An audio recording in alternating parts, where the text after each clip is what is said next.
Salut à tous, vous regardez Campus Channel, on est ensemble pour 40 minutes de chat décomplexé avec le SCP Europe pour son master spécialisé stratégie, conseil et organisation. Avec nous pour en parler, le responsable du programme Thierry Boudès, ainsi qu'une diplômée, Sabine Fridja, actuellement en conseil chez Deloitte, en poste chez Deloitte. Ils attendent vos questions, on commence tout de suite avec le pitch.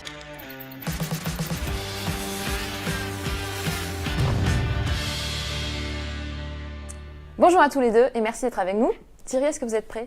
Je suis prêt. Alors je vais lancer le chrono. Top, c'est à vous. Allez-y. Merci beaucoup. Donc bonjour à tous et à toutes. Merci de nous accueillir. Donc le programme dont on va discuter à présent est un master spécialisé. C'est un programme qui est destiné à des gens qui ont déjà un diplôme, qui veulent rejoindre le monde du conseil dans une triple dimension: conseiller en organisation, conseiller en management, conseiller en système d'information.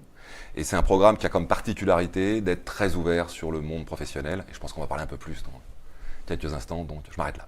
Très bien, vous êtes parfaitement dans les temps, même bien en avance. Merci à tous les deux d'être ici. On va passer aux questions. Allez-y, la régie, envoyez la toute première question.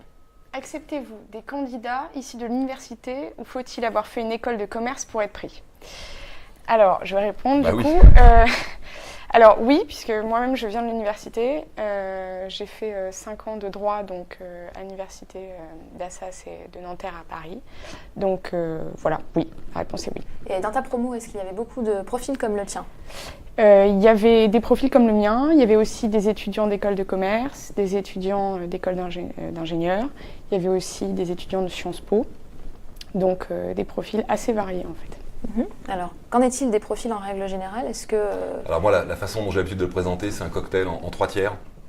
Donc, université-école, c'est pas un facteur discriminant pour le programme en fait. C'est les domaines dans lesquels on a été formé avant. Donc en gros, le cocktail en 3 tiers, c'est un tiers d'étudiants qui nous rejoignent, qui viennent en gros d'un background d'ingénieur, un tiers qui viennent d'un cursus qui va être soit droit, soit sciences politiques, et puis un tiers qui viennent au sens large du terme d'un cursus qu'on va appeler en management. Ceci, quelle que soit l'origine. Plus des profils très originaux, je vais en citer 2. Il y a de ça quelques promos, on avait accueilli avec grand plaisir quelqu'un qui était originaire d'un Master 2 de philosophie.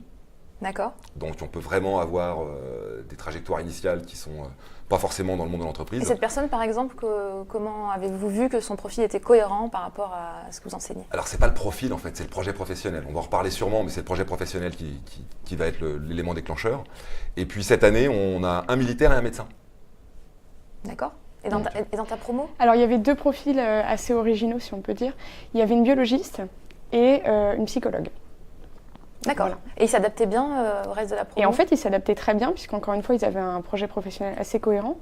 Donc, ma camarade qui était biologiste voulait faire du conseil dans le milieu pharmaceutique. Et ma camarade qui est toujours psychologue, voulait faire du conseil dans tout ce qui est ressources humaines et accompagnement au changement humain des organisations. Et toi, qu'est-ce qui t'a mené du droit au conseil alors? Donc moi, c'est un changement de parcours, bien évidemment. Alors en fait, c'est assez simple, je ne me retrouvais pas dans les professions de juriste ou d'avocate. Donc à partir de là, on fait le bilan sur ce qu'on a envie de faire.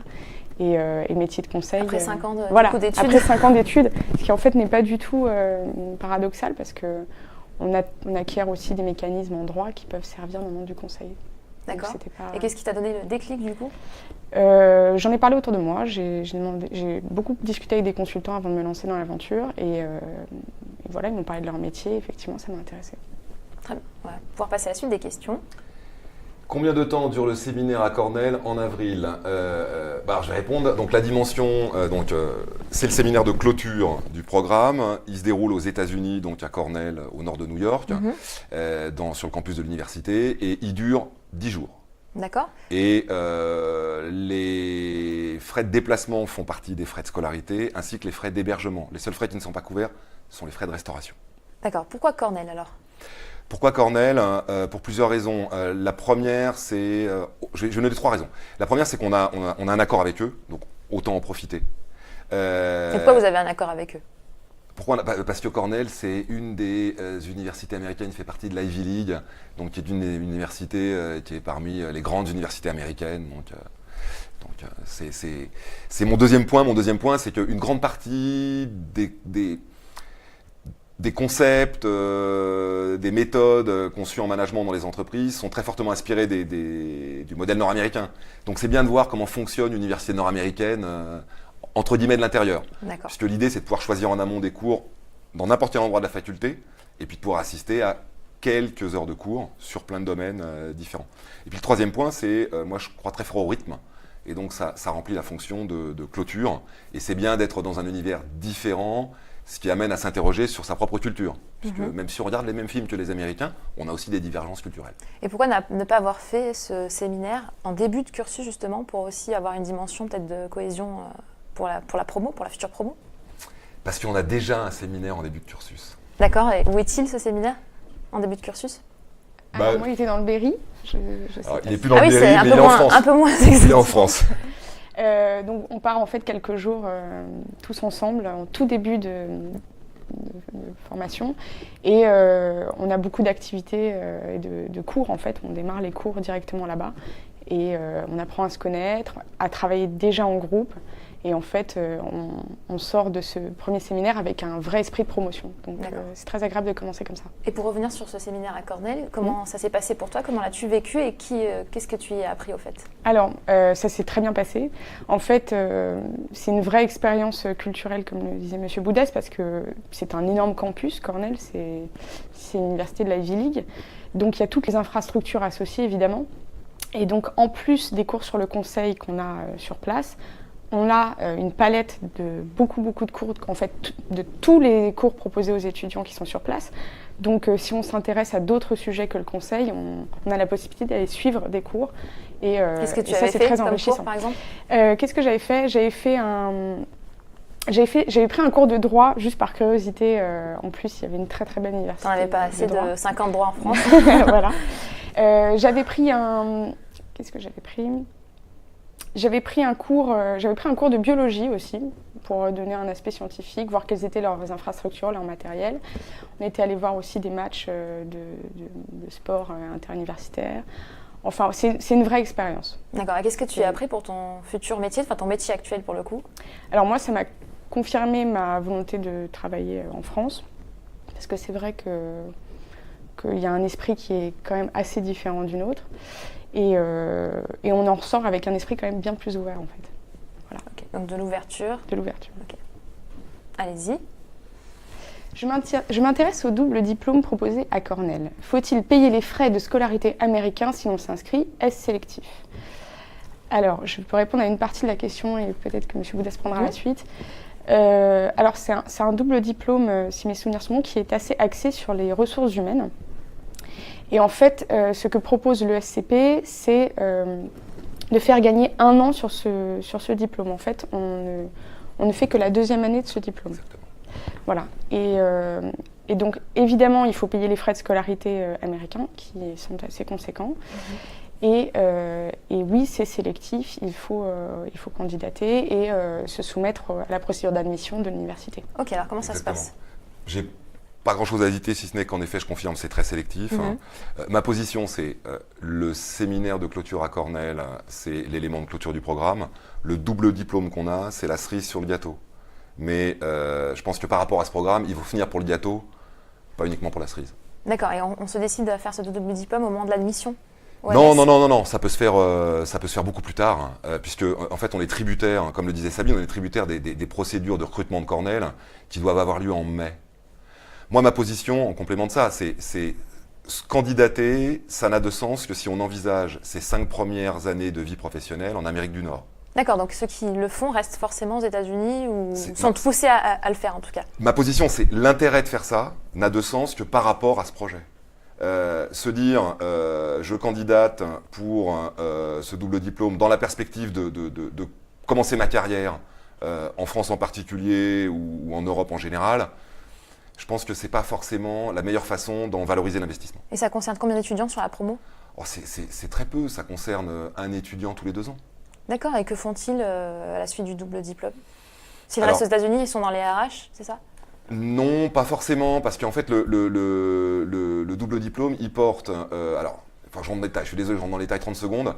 Cornell a une particularité, c'est qu'ils ont 2 institutions d'enseignement du management. Ils ont une business school et ils ont un institut de labor relations. Le partenariat qu'on a, c'est avec l'Institut de Labor Relations. Et le double diplôme porte sur un domaine qui est à la croisée entre le RH et le conseil.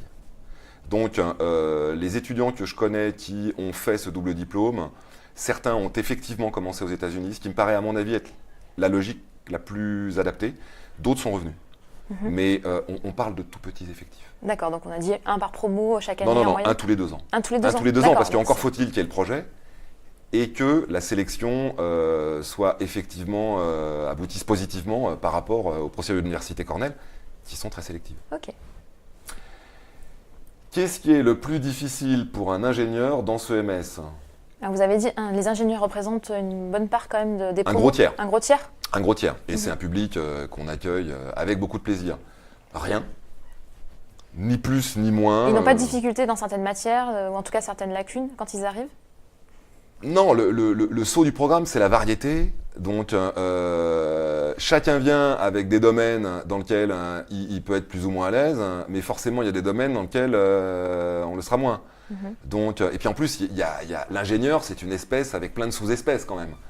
Donc, selon les domaines de spécialisation, donc ma réponse, c'est non, rien. Quel est leur projet en général aux ingénieurs qui intègrent votre MS?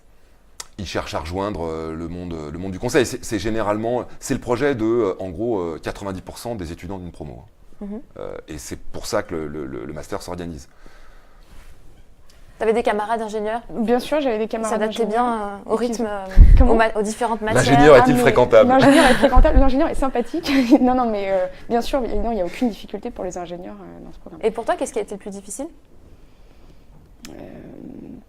Peut-être tout le côté un peu chiffré au début, les cours de finance, de comptabilité, évidemment, c'est voilà, faut se remettre à niveau. Mais tu te remets à niveau comment, toute seule ou il y a des cours? Toute seule, et puis les cours en fait sont adaptés. Enfin, on peut prendre le train en marche. Donc, vous reprenez de zéro pour certaines matières? Comment ça se passe?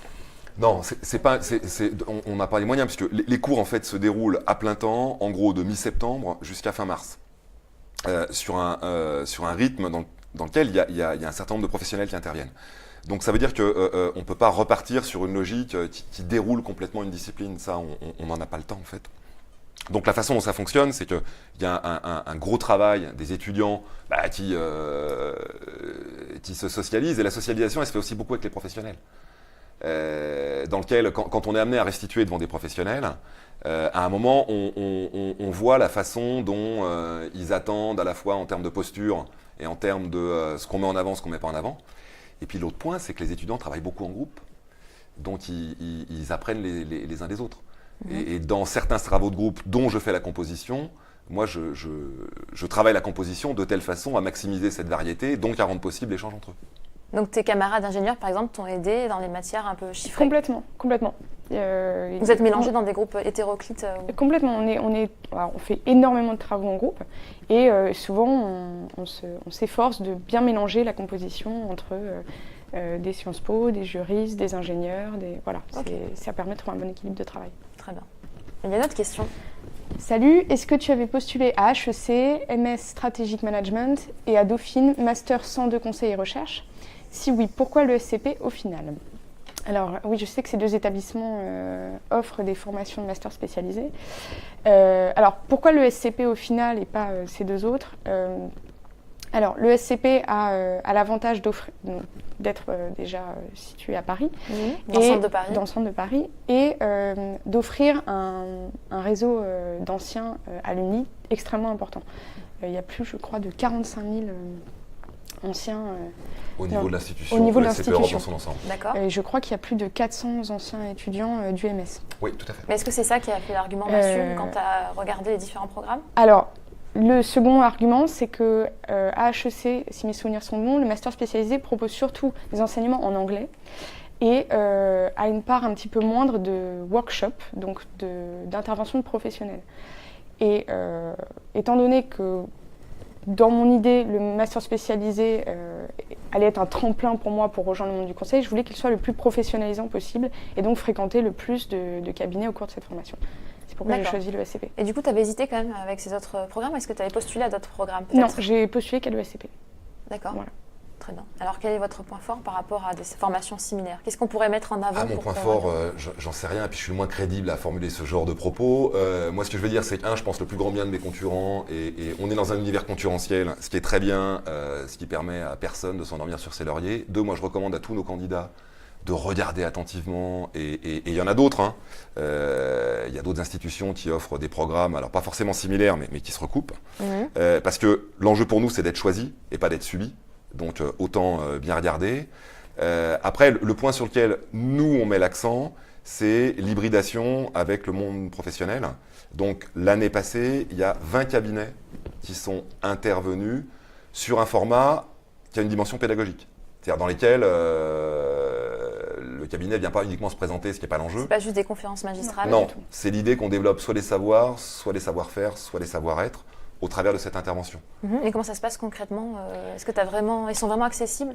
Alors, concrètement, ils sont très accessibles. En fait, il y a souvent une première phase d'approche, on va dire, théorique.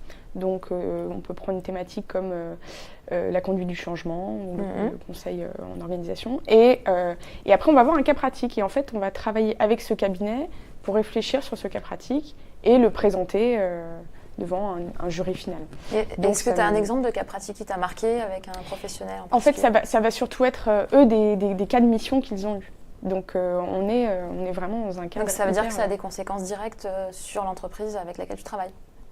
Alors, pas quand ils nous présentent le cas pratique, souvent la mission est déjà terminée, mais ils veulent nous faire réfléchir et nous amener à comprendre les méthodes de travail du conseil. Et tu as un exemple en tête qui t'avait marqué? Par exemple, une entreprise qui a plusieurs antennes sur toute la France a envie de se restructurer et on va nous faire réfléchir sur les étapes de la restructuration, aussi bien organisationnelle que managériale que processuelle. Très bien. Alors on va faire une petite pause dans les questions, on va passer au 3 mots max.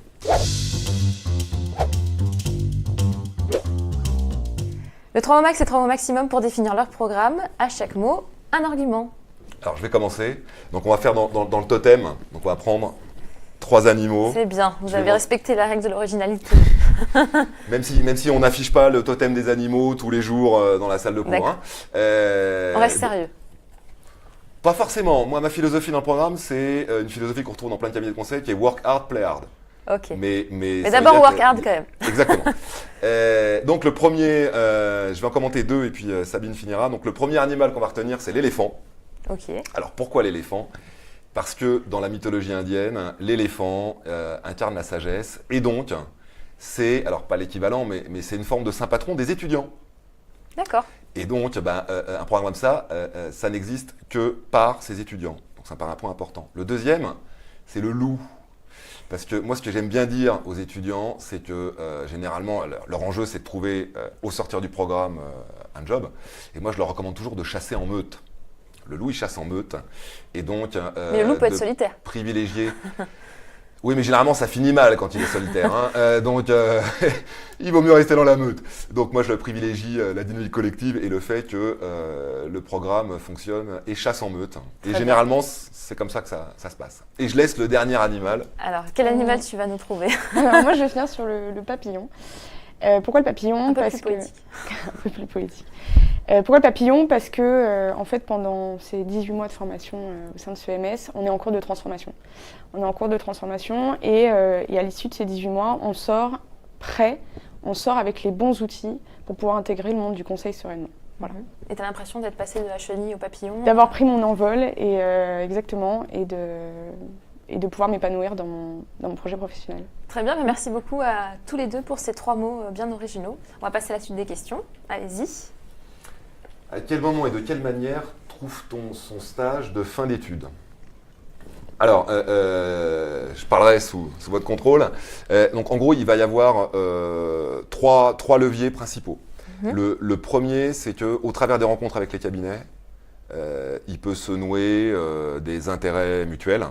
Donc, c'est le premier levier. Le deuxième levier, c'est que institutionnellement, on utilise un certain nombre de dispositifs. Je vais en mentionner 2. Le premier, c'est qu'on réalise un CV book qu'on diffuse largement, que je diffuse à titre personnel aussi aux gens avec qui je suis en contact dans le secteur.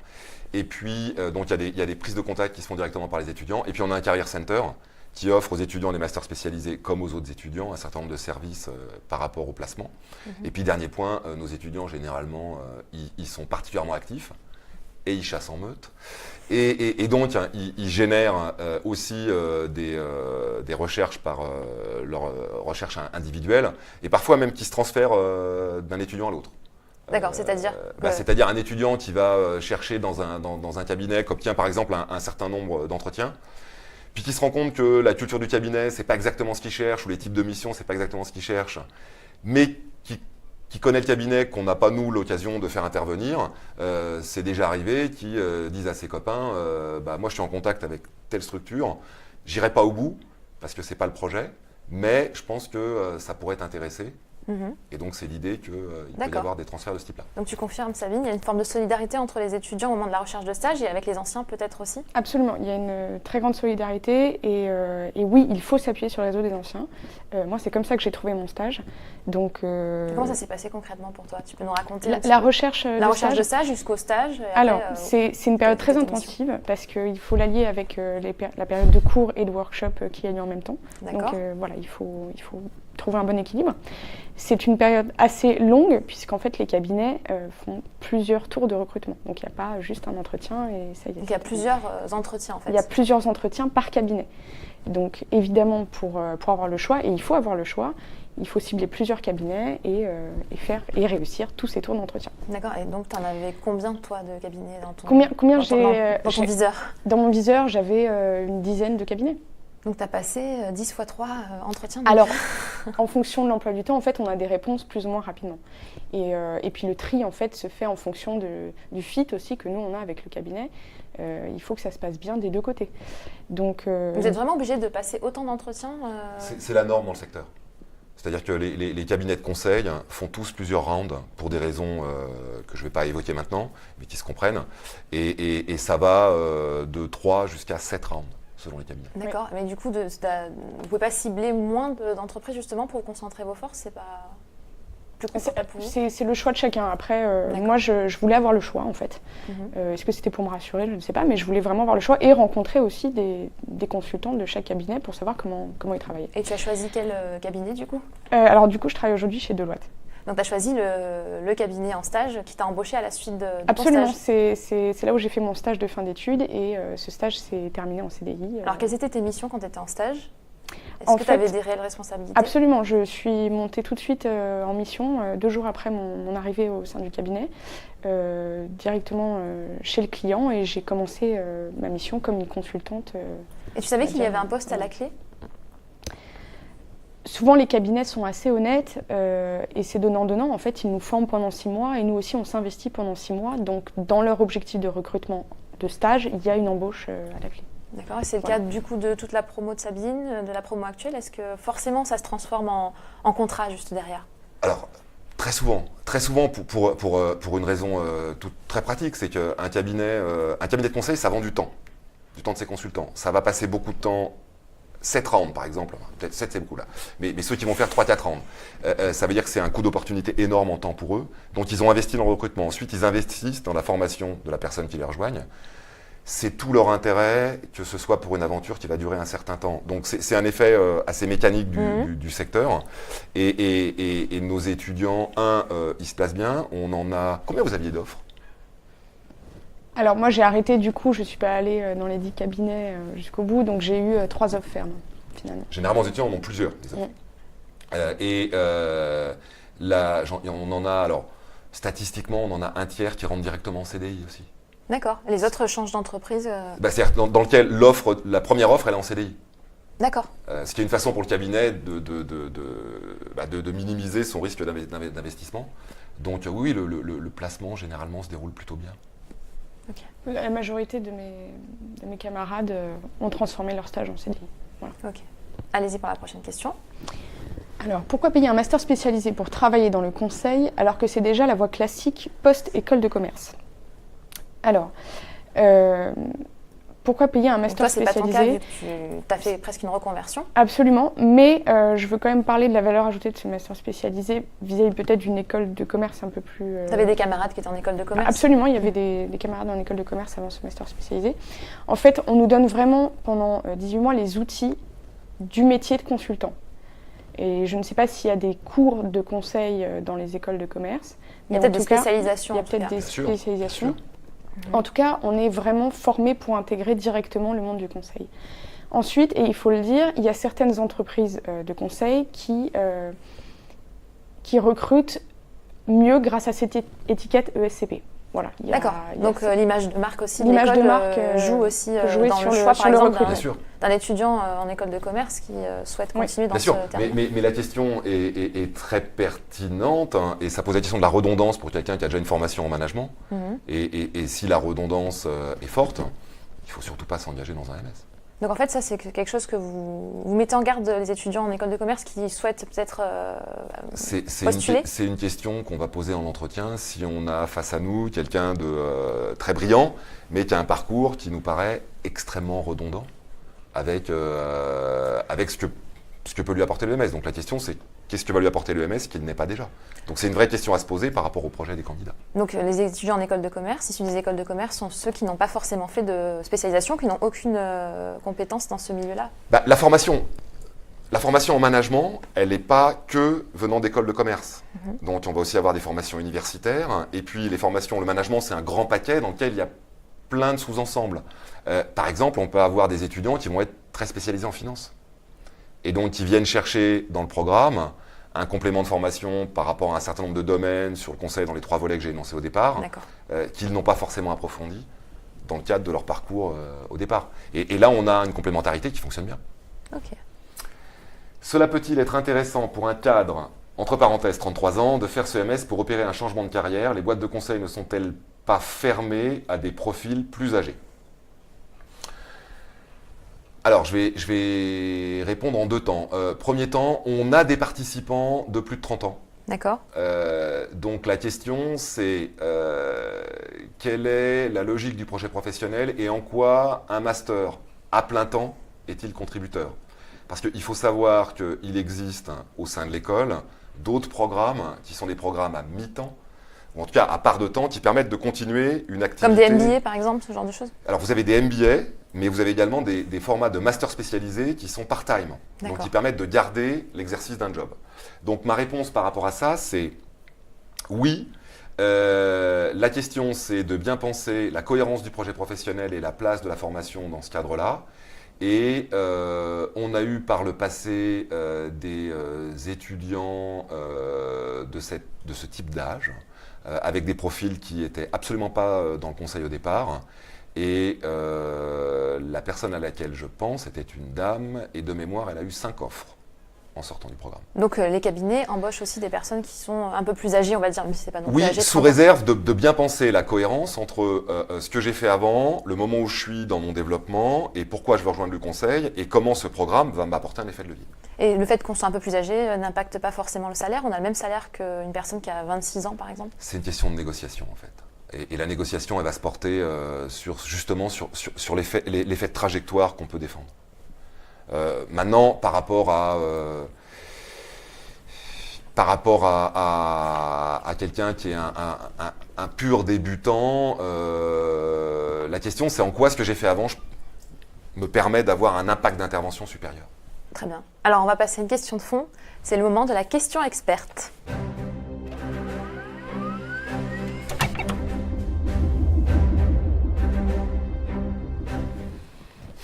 Allez. Faut-il seulement être bon conseiller pour faire du conseil? Non, il ne faut pas seulement être bon conseiller.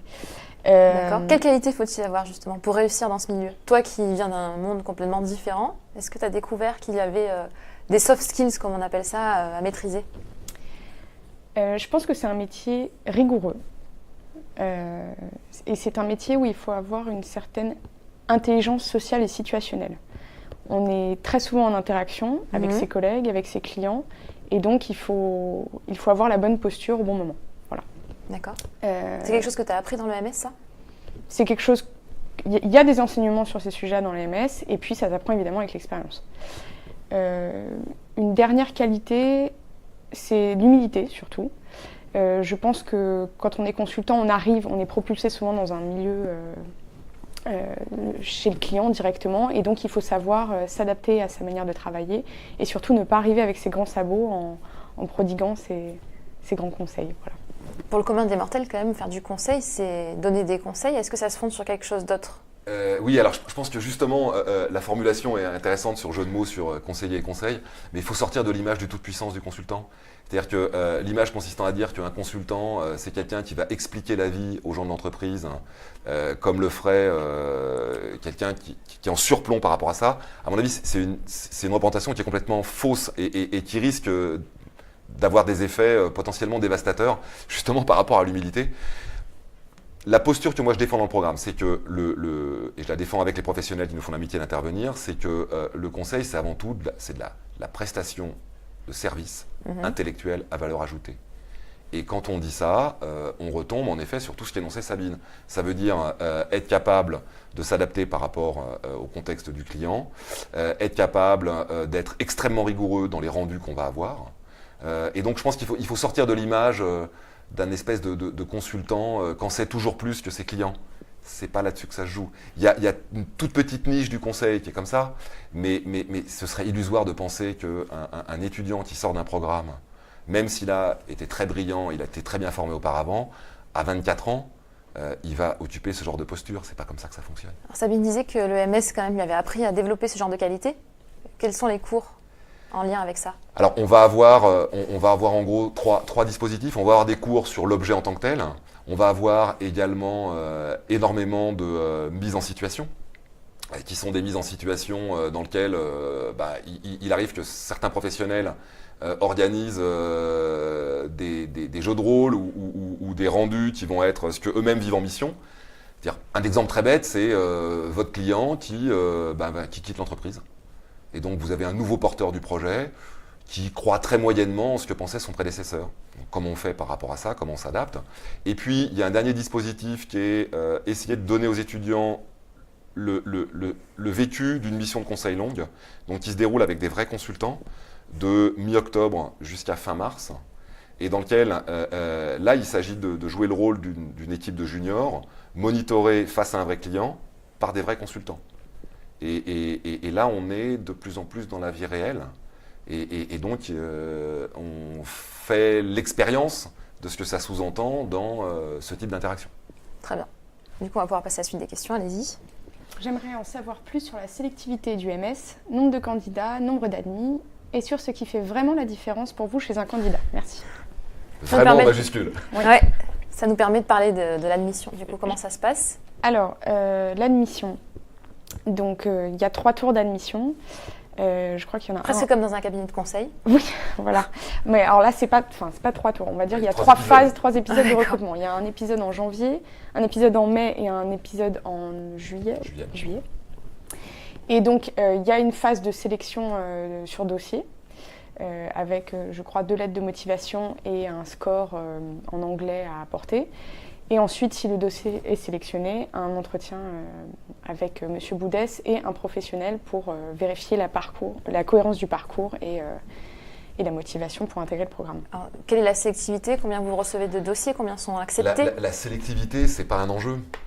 Alors, l'enjeu pour nous, c'est le fait d'être sûr que les projets sont compatibles.